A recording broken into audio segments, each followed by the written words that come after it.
Hey, Brandon from Be Loves to Love. I have been talking about wanting to be more consistent with my posting, and 2026 is the year that I do that.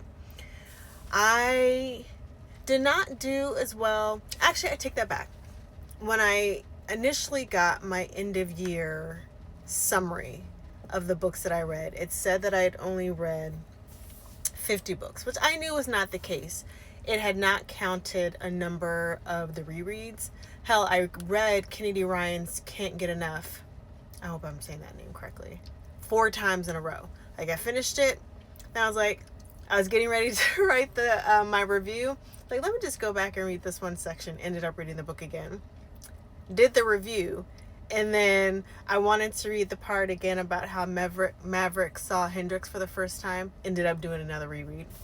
Anywho, so by the end of it, for the books that I could actually remember rereading, I read a total of, say, 58 books. So great. Well over what I had planned. I think my goal was 55. I got 58. And that's just of the rereads that I could remember. I know I had done some at the beginning of the year like I typically do. Couldn't remember those. So this year, I think I made my goal 40. I went even lower. Or maybe I did 50. Anywho, I'm going to surpass it, mainly because January I am spending on rereading the books that I enjoy. Like, I'm starting the year reading books that I know I love. Because what better way to start the year than reading things that you know are going to bring you joy and there's no hesitation about it?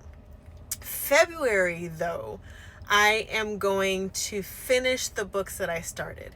And there's a number of books that I've started and not finished for a number of reasons.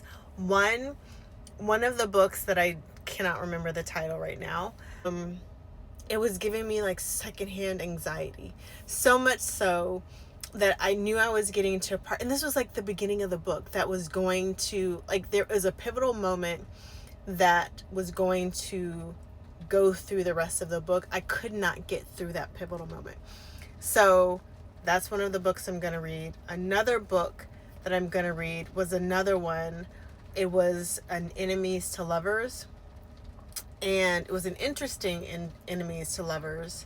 And in that, the enemy was a woman, and then her husband's best friend. The husband died.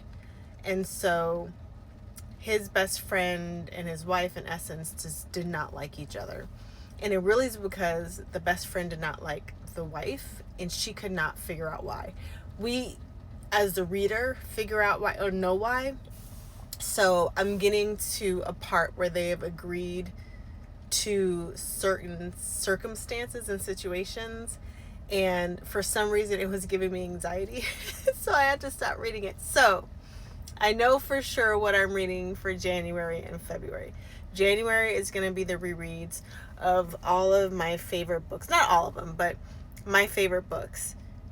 February is going to be completing the books that I didn't finish. So I should be able to get through, I think, about 4 books in February. I'm already through 4 books already in January, and I'll be able to get through a significant amount more before the end of this month. I can probably finish 10 books in January.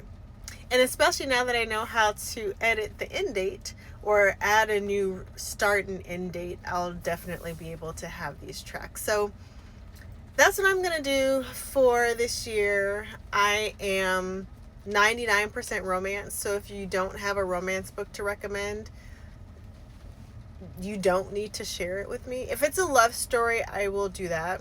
It doesn't have to be like all the way romance. If it's like women's fiction with like a hint of a relationship, I would still read those. But if it's a self-help book, it is highly unlikely that I will read. And I have no shame about it. Those aren't the books that I enjoy. And if I'm going to spend time, with little time that I have, doing something, I want it to be something that brings me joy. Romance books do that for me. So good luck to y'all on 2026 in your reading goals, but always keep this in your head. The average person reads 4 books a year. We are well above average. So even if you don't meet your goal, like even if I had not met my goal, I'm above average. I always knew it, but it's nice to have a metric that goes along with it.